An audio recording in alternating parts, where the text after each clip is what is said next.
December 16. Nasira. Nasira yung relay ang sira. Kasi ilalagay ko sa main number sa kotse kasi sir. Hindi, wala akong bibigyan pa yun.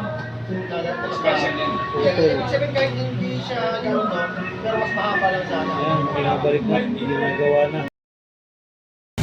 Ayan, nasiraan kami. Ni Brother Pete. Hindi kasya ng dalawa yung motor niya. Kaya nag-commute na lang ako. Dito kami sa C5 na siraan. Ayan, nag-commute na lang ako. Tapos si Brother Pete dahan-dahan.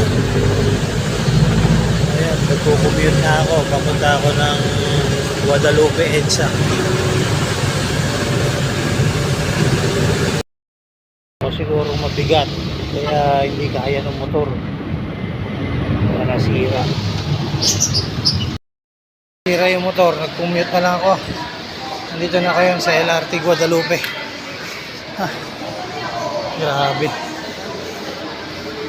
MRT na ako. Ayan, dito na ako sa LRT. Masakay na. Ay nako, buhay mananakay. Sira yung motor. Pinagawa namin. Kung nagawa, hindi kasya naman yung dalawa. Hindi makatakbo. Dahil mahina yung relay. Ayan.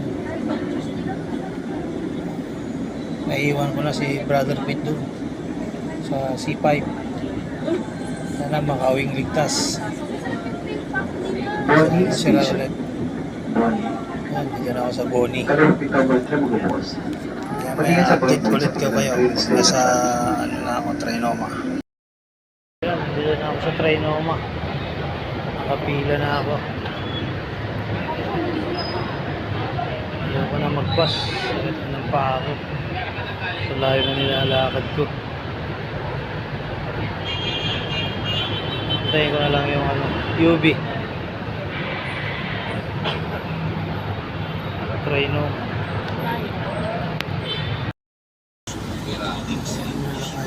Cheese na. Nagabi. Ngayon lang ako nakasakay ng UV Express. At kanina pa ako na sa bahay. Hindi nasira yung sasakyan ang motor ni Brother Pete. Sa dulo po isa. Ay, nandito na ako sa bahay. Kararating ko lang. 11:15. Ako nakakararating ko lang. Katatanggal ko lang sapatos ko. Ang tagal.